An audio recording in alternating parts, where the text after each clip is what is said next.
기름이 없어지지 아니하니라. 아멘. 우리 가까이 계신 분 교제하십니다. 오늘도 참으로 좋은 날입니다. 오늘도 참으로 좋은 날입니다. 아멘. 한 번 더 잘 되고 있습니다. 잘 되고 있습니다. 아멘. 꽤 오래전에 미국 오하이오 대학교에 유로 마드리아라는 자매가 있었는데요. 그 주립대학의 의예과를 공부하고 있어서 의사를 준비하고 있지요. 그리고 미인대까지 출전할 정도에서 외모도 아주 균형 있는 잘생긴 여자입니다. 거기에 공부까지 잘해서 그 당시 인기가 최고였습니다. 근데 이렇게 인기 좋은 유로에게 한 남자가 와서 결혼하자고 프로포즈를 하지요. 프로포즈한 그 남자는 아직 대학도 졸업하지 못했고 돈도 없고 호텔 옆에 한 구석진 곳에 조그만 사무실 차리고 사업하고 몸도 깡말라서 볼품도 없는 사람이 와서 결혼하자고 프로포즈를 해요. 이 유로 마드리아가 하도 어이없어서 이렇게 말해요. 도대체 당신 같은 남자가 나를 어떻게 보고 프로포즈 하는 거예요? 아주 웃기지요. 너 같은 남자가. 근데 그 남자가 40이 되기 전에 세계에서 가장 큰 부자가 된 마이크로소프트사의 빌 게이츠예요. 지금까지도 가장 부자지요. 이 얘기 들으면 가끔 또 옛날 생각하지요. 그때 따라오는 그 인간하고 했으면 내 인생이 달라졌을 텐데. 근데 같이 이렇게 했으면 최고 부자의 부인이 될 수 있었는데, 나중에 이제 유로 마드리아의 얘기를 이제 전하는 글을 봤더니 한 요트업자하고 결혼을 하고 얼마 있다가 이혼하고 지금은 초로에 쓸쓸한 삶을 산다는 글이 있더라고요. 사람이 누구를 만나느냐, 그거보다는 어떻게 사느냐 하는 게 더 중요한 건 맞지요. 그치요? 잘 만난다고 잘 사는 것도 아니고 잘못 만난다고 못 사는 것도 아닌데, 또 그런데 그렇지만도 않아요. 만남이 자기의 인생이 되는 경우는 참 많지요. 만남 때문에 인생이 풀리기도 하고 삶의 비전도 생기고 기쁨도 얻기도 하지요. 그런데 오늘 열왕기상에 구약 엘리야 선지자는 그 엘리사 선지자에 대해서 소개할 때 누구와 결혼해서 결혼을 잘했다, 어떤 친구와 동업을 해서 성공을 했다, 어떤 권력 있는 사람 배경으로 해서 삶을 성공적으로 살았다, 그런 얘기를 소개하지 않아요. 엘리야의 출신이나 배경을 성경은 말씀하지 않아요. 길르앗에 살고 있는 디셉 사람이라고 정도만 하는데 디셉이 어디 있는지 정확히 확인도 되지 않아요. 성경에서 사람들을 소개할 때 어느 지파, 누구의 아들 그러는데 엘리야는 어느 지파라는 소개도 없어요. 누구의 아들이라고 부모님이나 가정도 성경엔 소개하지 않아요.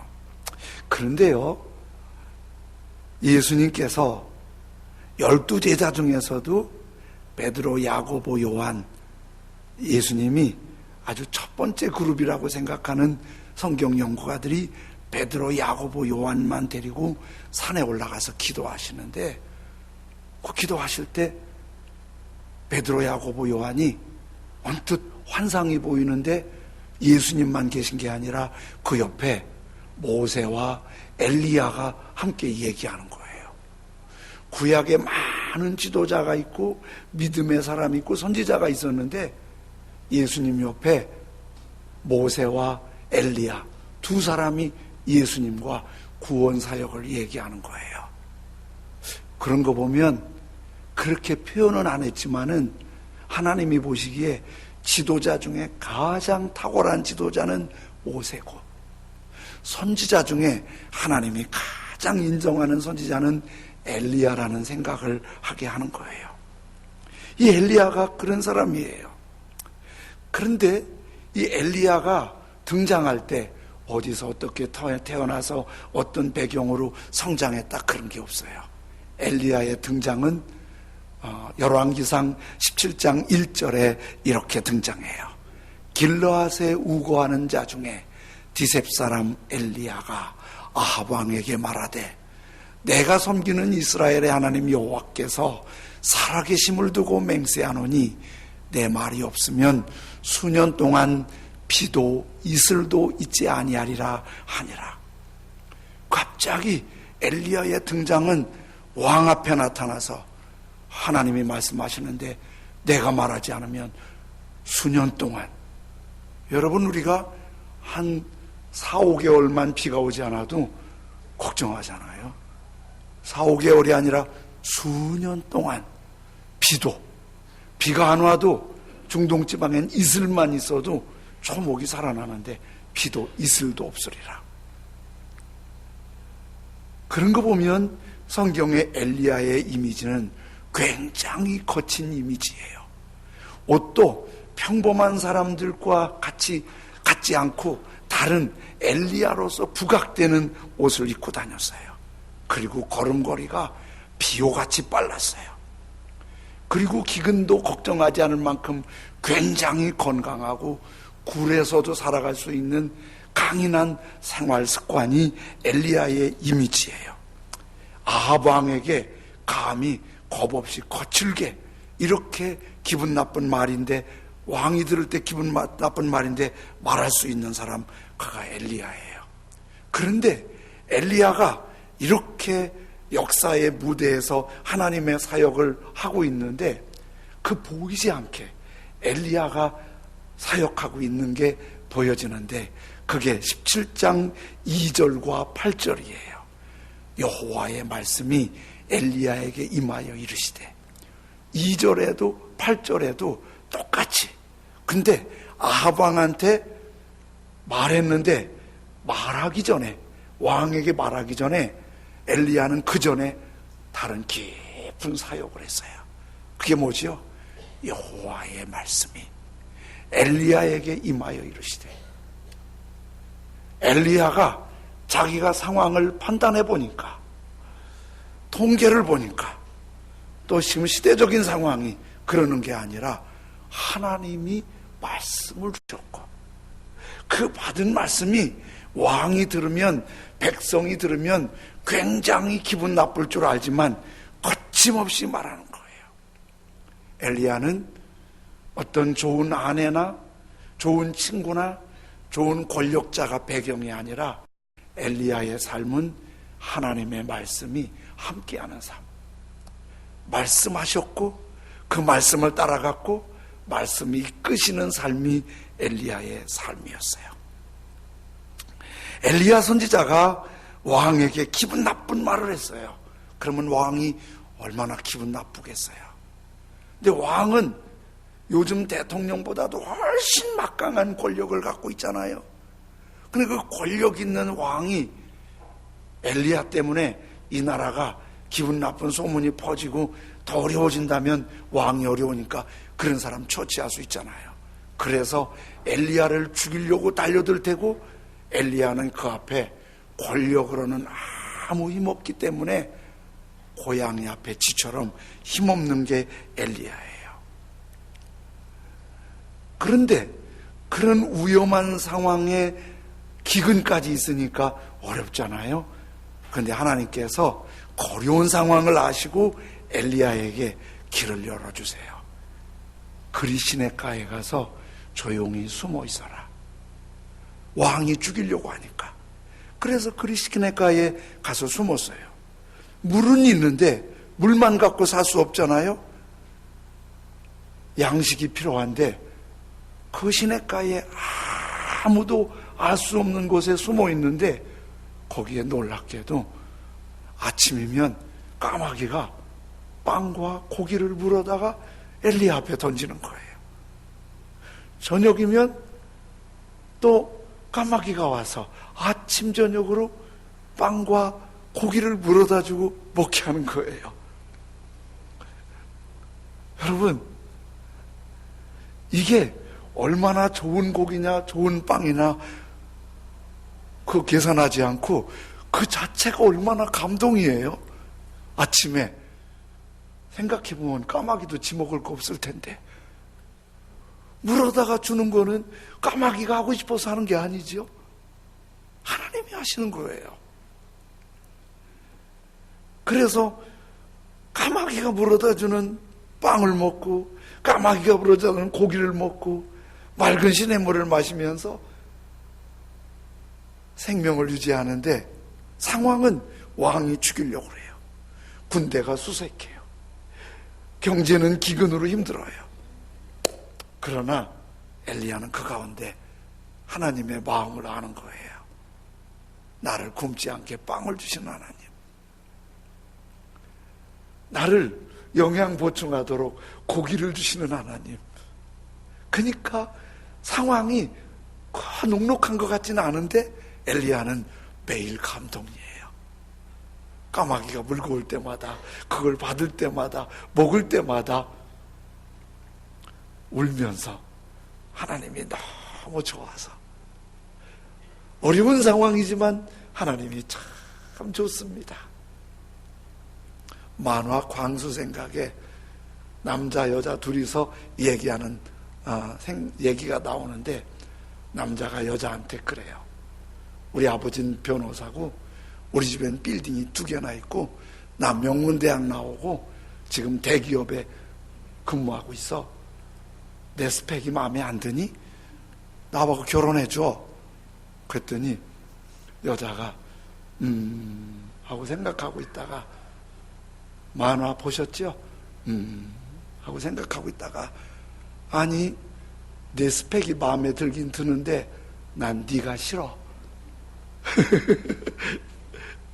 다 다른 사람 볼 때는 그 정도면 시집까지 왜 안 가니? 난 네가 싫은 거야. 다 좋아도 내가 싫으면 안 되는 거예요. 다 어려워도 내가 좋으면 좋은 거예요. 지금 엘리야는 이해할 수 없는 어려움들이 있지만은, 그러나 하나님의 본심을 아니까 하나님이 좋은 거예요. 우리 주님을 생각만 해도 좋은 거예요.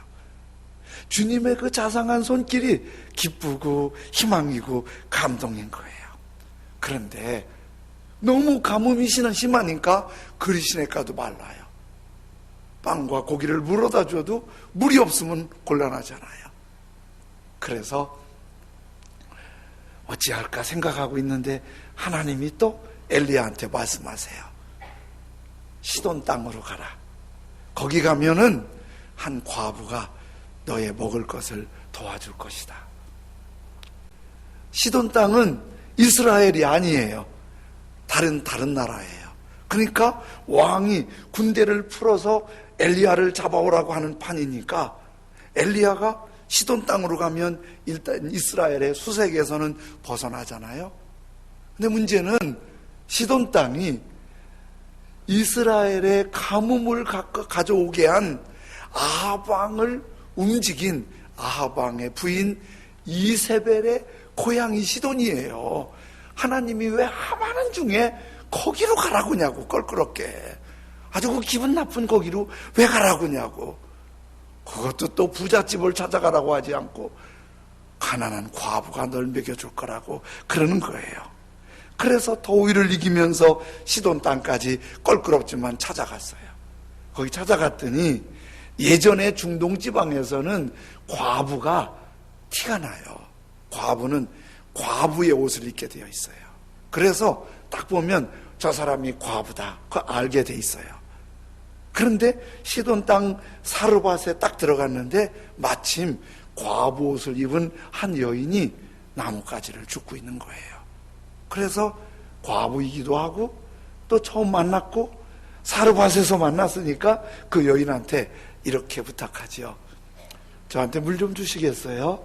그랬더니 그 물이 귀한 그 시대에 이 여인이 네, 그러고선 물 가지러 가는 거예요. 물 가지러 가는 거예요. 그런데 물 가지러 가는 그 여인을 멈춰 세워요. 여보세요, 제가 부탁이 하나 더 있는데 저기 내가 밥을 못 먹었으니까 빵도 좀 주세요. 그러는 거예요. 그랬더니 그 여인이 한숨을 푹 쉬더니 이러는 거예요. 사실 우리 집에 빵이 없고요, 밀가루 조금하고 기름 조금 있는데 제가 나뭇가지 주워 가지고 가서 밀가루를 기름에 반죽을 해서 요거로 빵을 만들어서 제가 아들밖에 없는데 아들하고 둘이 먹고 요거 먹으면 이제 죽을 생각이에요. 그럼 엘리야가 주소를 잘못 찾았죠? 그런 여자가 어떻게 먹이겠어요? 그럼 딴 여자 찾아봐야겠다 이러잖아요. 엘리야는 알았어요. 하나님의 일은 돈 많은 사람, 먹을 거 많은 사람, 실력 좋은 사람을 통해서 하는 게 아니고 믿음이 있는 사람을 통해서 한다는 걸 알았어요. 저도 쭉 일해보니까 맞아요.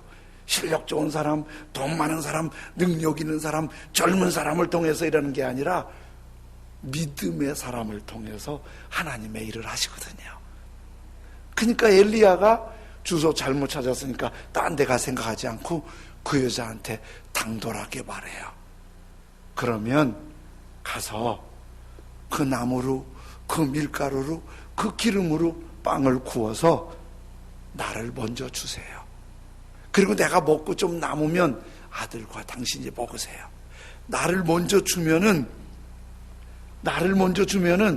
하나님께서 당신 집에 이 가뭄과 어려움이 끝날 때까지 하나님이 밀가루와 기름을 채워주실 겁니다. 그런데 이게 믿음 없이 들으면 아주 엘리야가 얄미워요. 먹고 죽겠다는데 그걸 달래. 아주 야박하기가 짝이 없어요. 에? 유 목사가 여러분 집에 가갖고 마지막 먹고 죽겠다는 거 저 먼저 주세요. 주시겠어요?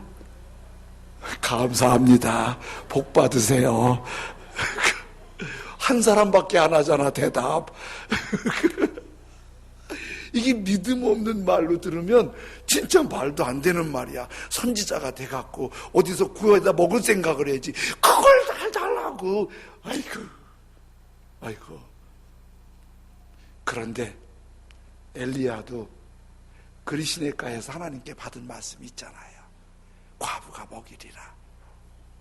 그런데 엘리야는 믿음이 있어도 이 여인에게 그 믿음이 없으면 또 어떻게 하냐고요. 근데 그 믿음이 여인이 그대로 순종을 하는 거예요. 가지고 가서 나뭇가지를 가지고 가서 반죽을 해서 빵을 만들어서 먼저 엘리야를 대접을 하는 거예요. 그 일이 있은 후에 오늘 성경 17장 15절 16절에 이렇게 말씀하시는 거예요. 그 여인이 가서 엘리야의 말대로 하였더니 그와 엘리야와 그의 식구가 여러 날을 먹었으나, 여러 날이라고 하는데 그리시네가가 마른 게 6개월에서 1년이라면 적어도 2년 6개월에서 3년은 통에 가루가 마르지 않고 그릇에 기름이 마르지 않아서 그의 식구와 엘리야와 그의 식구가 여러 날을 먹었으나, 빨간 것이 똑같이 시작, 여호와께서 엘리야를 통하여 하신 말씀과 같이, 여호와께서 엘리야를 통해서 하신 그 말씀과 같이 통에 가루가 떨어지지 아니하고 병에 기름이 떨어지지 아니하니라. 엘리야도 하나님께 받은 말씀으로 했고 이 여인도 그 말에 목숨을 걸고 순종한 거예요. 하나님의 말씀에 순종한 거예요. 하나님의 종의 말씀에 순종한 거예요. 그랬더니 아무리 봐도 될 것 같지 않은데 하나님이 하신 거예요. 우리가 순종하면 하나님이 하실 줄로 믿습니다. 벤처기업 중에 문헌정보라는 회사가 있는데요.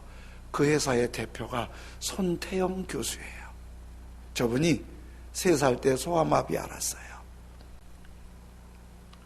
그래서 다리를 절어요. 초등학교 들어갔는데 애들이 너무 놀려서 짜증나서 학교 관두었어요. 그리고 학교 계속 안 다니면서 부모님 탓하고 세상 원망하고 밤이면 혼자 밤마다 베갯잎을 적시면서 울면서 살았어요. 23살까지 초등학교 졸업장도 없었어요.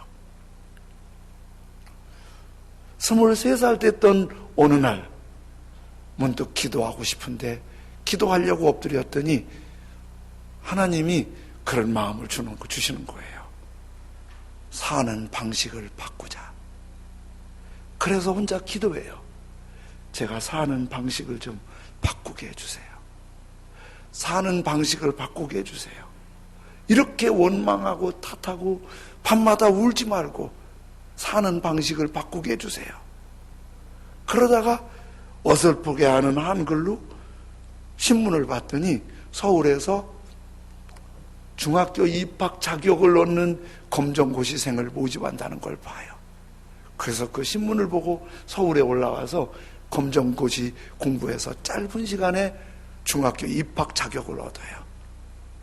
고등학교 입학 자격, 대학 입학 자격, 속성 코스로 검정고시 패스를 해요. 그리고 1982년도에 충북대학교 법대를 들어가요.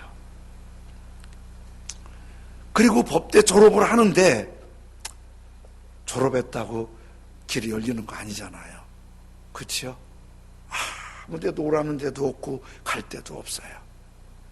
공부하면서 컴퓨터 하다가 컴퓨터에 문헌 정보를 모아서 이것도 비즈니스가 되겠다고 해서 문헌 정보 회사를 차린 거예요.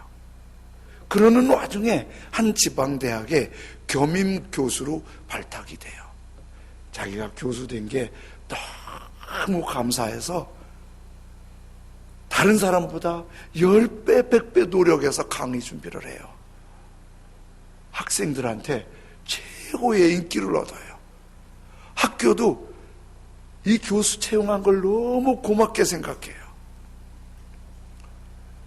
이분이 점점 외부에서 강의 요청이 와요. 지금은 교도소에서 고급 공무원들에게까지 아주 인기 있는 스피커 강사예요.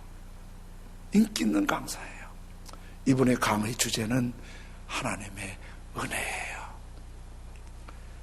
내가 그렇게 엄마를 원망하고 아빠를 원망하고 탓하고 밤마다 실망하고 눈물을 흘릴 때 엄마는 새벽마다 그 아들을 위해 울면서 기도했어요.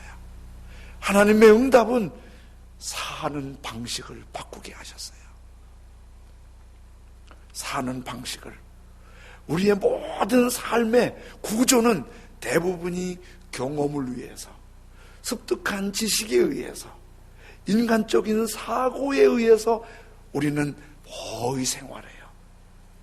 근데 우리 주님은 이렇게 말씀하세요. 그렇게 살지 말고 하나님의 말씀을 따라 살아라. 엘리야는 결혼을 잘한 게 아니고 친구를 잘 만난 게 아니고 실력 있는 사람에 발탁된 게 아니고 하나님의 말씀이 들려졌고 그 말씀을 따라가고 이해 안 돼도 순종했더니 하나님이 하시는 거예요. 하나님의 말씀은 이해돼서 순종하는 게 아니에요. 이해가 안 되는데도 그분을 따라가면 그 말씀이 현실로 나타나는 거예요. 31년 전에 우리 천양교회를 처음 세울 때 제가 여러 가지 일로 해서 돈이 하나도 없는 빈털털이었어요. 교회를 세워야겠는데 건물이라도 하나 얻어야 하잖아요. 그래서 제가 아는 곳 부천 이렇게 막 다녔더니 누가 이 동네를 소개해줘요. 그 당시 이 동네는 시흥시가 아니고 소래읍이었어요. 소래읍 대야리 385번지에 하나가 났어요. 근데 그게 좋아서가 아니라 그게 최고 쌌어요. 난 것 중에. 지하인데 700에 15만 원. 너무 싸서 우리 집은 마련도 못하고 700에 15만 원짜리 지하 월세를 얻어갖고 시작을 했어요. 아무것도 없는데. 그런데 그렇게 시작할 때 이제 건물만 얻으면 돼요?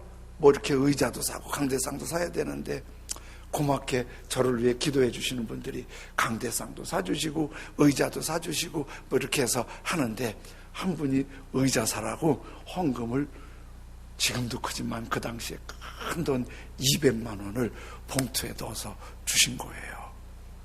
막 눈물이 왈칵 나더라고요. 근데 거기에 이렇게 쓰여 있어요. 천양교회가 1만 명이 모이는 교회가 되게 하여 주시옵소서. 내가 좋았겠어요? 안 좋았겠어요? 돈도 좋지만 1만 명이 개척하는 목사가 교인만 하신다면 얼마나 좋겠어요. 너무 좋아서 아멘 그랬어요. 그러면서 교인 몇 없지만 기도하면서 31년 동안 왔는데요, 참 신기한 게 한 가지 있어요. 제가 잘 해봐야겠다고 어디서 배워온 거, 막 들은 거, 경험 다 모아갖고 잘 준비해서 하면은 이상하게 막 부딪히고 깨지고 막 아프고 상처받고 다 힘드는 거예요. 내가 잘하면 잘한 대로 더 잘 돼야 할 거 아니에요. 어떤 때는 너무 힘이 쭉 빠져갖고 기도하다가 주님 보라고 일깨워 주셔서 알았어요 주님. 근데 어떤 때는 잘 되는 거예요. 그런 때는 또 예상치 않게 잘 되는 거야. 이렇게 30년 왔어요. 내가 하려면 진짜 안 되는데 주님 말씀 붙잡고, 주님 진짜 못하겠어요. 그러면 주님이 또 열어주세요. 이걸 알면서도 여전히 저는 자꾸 방황해요. 제 경험, 제가 배운 거, 제 생각으로 자꾸 하려고 하는 그런 경향이 많아요. 주님께 기도하고 주님 말씀 인도하시는 엘리야를 좀 따라가야 되는데,